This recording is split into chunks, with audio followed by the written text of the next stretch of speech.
세상엔 여러가지 괴담들이 많지만 괴담은 실제로 겪은 이야기와는 완전히 다른 개념으로 보고 있습니다. 곰통 공포라디오. 오늘 들려드릴 이야기는 시청자 은큼팬더님이 보내주신 이야기입니다.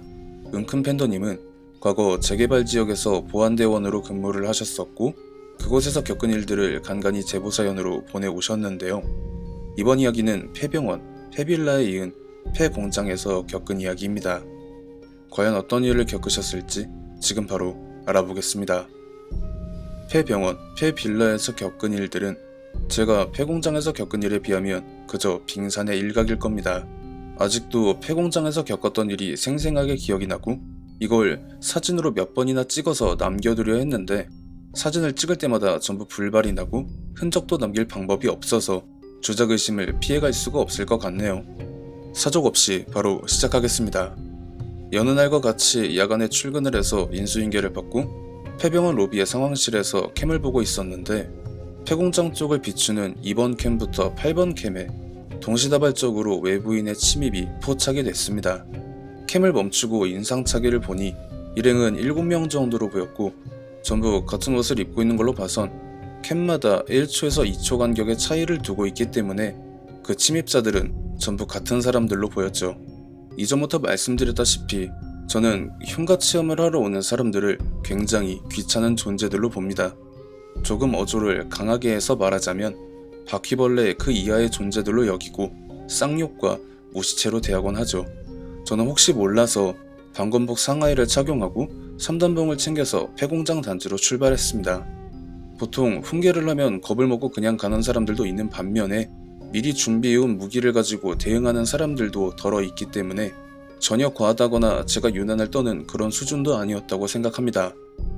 하지만 그건 철저히 계산된 함정이었죠. 귀신이라는 게 물리학도였던 당시 제 생각엔 그냥 무지성으로 어딘가에 짱 박혀 있다가 갑자기 모습을 드러내서 사람들을 놀래키거나 하는 걸 즐기는 그런 정도로 여겼었는데 조직적으로 또 계략적으로 특정 사람을 정해서 매길 수도 있다는 걸 전혀 몰랐다가 당한 것이었죠. 저는 후레쉬를 들고 3단봉으로 여기저기 널브러진 폐기계들을 쳐가면서 소리를 질렀습니다. 지금 나오면 신고는 안 할 테니까 존말로 할 때 나오세요. 그런데 보통 아무리 기척을 숨긴다고 해도 불과 몇 분 사이에 턴밖에 없었거든요. 폐공장 단지 부지 자체가 생각보다 넓어서 그놈들이 들어갔던 공장 건물에서 다음 건물로 넘어가는 데까지 아무리 빨라도 제가 달려온 시간에 비례하지 못합니다. 그러니까 아무리 빨리 도망가거나 숨는다고 해도 그 기척 자체를 아예 없애는 게 불가능하다는 거죠. 만약에 가능하다고 하면 그놈들 7명 전부 특전사 출신이거나 어디 특수부대 출신이어야 한다는 겁니다. 그런데 그런 사람들이 뭐가 아쉬워서 이런 곳에 흉가 체험을 하러 온단 말입니까? 잘못 본 건가? 아니면 캠에 문제가 생겨서 다른 시간대에 잡힌 걸 지금 시간대에 잡힌 걸로 나온 건가? 이런 생각을 하면서 다시 상황실로 발길을 옮기려는데 제 귀에 덜커덩하는 소리와 함께 여러 개의 발자국 소리가 들렸습니다. 이건 빼박이다 싶었죠. 앞서 생각했던 것들은 이미 제 머릿속에 없었고 오직 그놈들을 색출해야 한다. 이 생각만이 머릿속을 가득히 지배를 해버린 상황에 제 귀는 그 발자국 소리가 들리는 곳을 주시했습니다. 그 소리들은 당시에 제가 서 있던 위치에서 오른쪽에 있는 목형 공장에서 들리는 소리들이었습니다. 잘 걸렸다 하고 목형 공장으로 들어선 저는 구석진 곳에서 쉴 새 없이 들려오는 발소리에 다시 한번 고함을 쳤죠. 니들이 숨는다고 숨어져? 빨리 안 나와?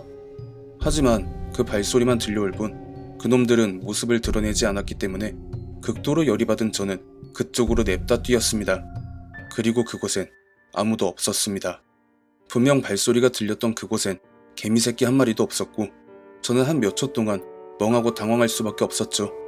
그런데 그때 목형 공장의 프레스 기계들 중 한 개가 쿵소리를 내며 작동을 하기 시작했습니다.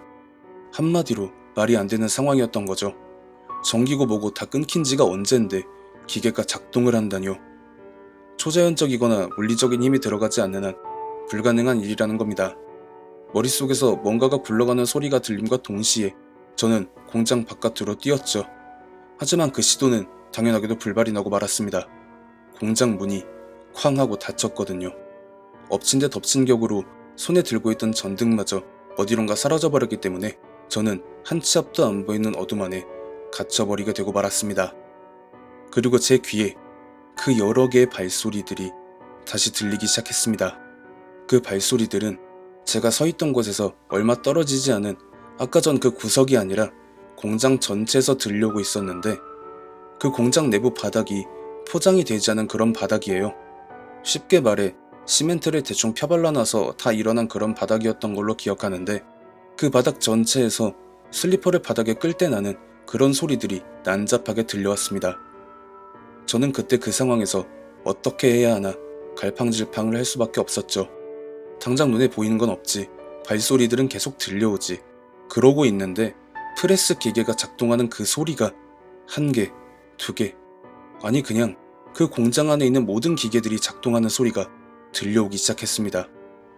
너무 무서웠는데 그래도 확인은 해보자, 이게 무슨 상황인가. 저는 주머니에서 핸드폰을 꺼내서 후레쉬를 앞으로 탁 비췄습니다.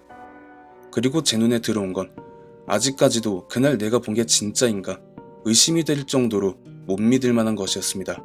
무표정한, 그러니까 생기가 전혀 없는 얼굴의 사람들이, 정확히 말하면 우리나라 사람보단 외국인 근로자들이 그 기계 앞에 서서 작동되고 있는 프레스 기계를 하염없이 쳐다보는 그런 모습이었죠.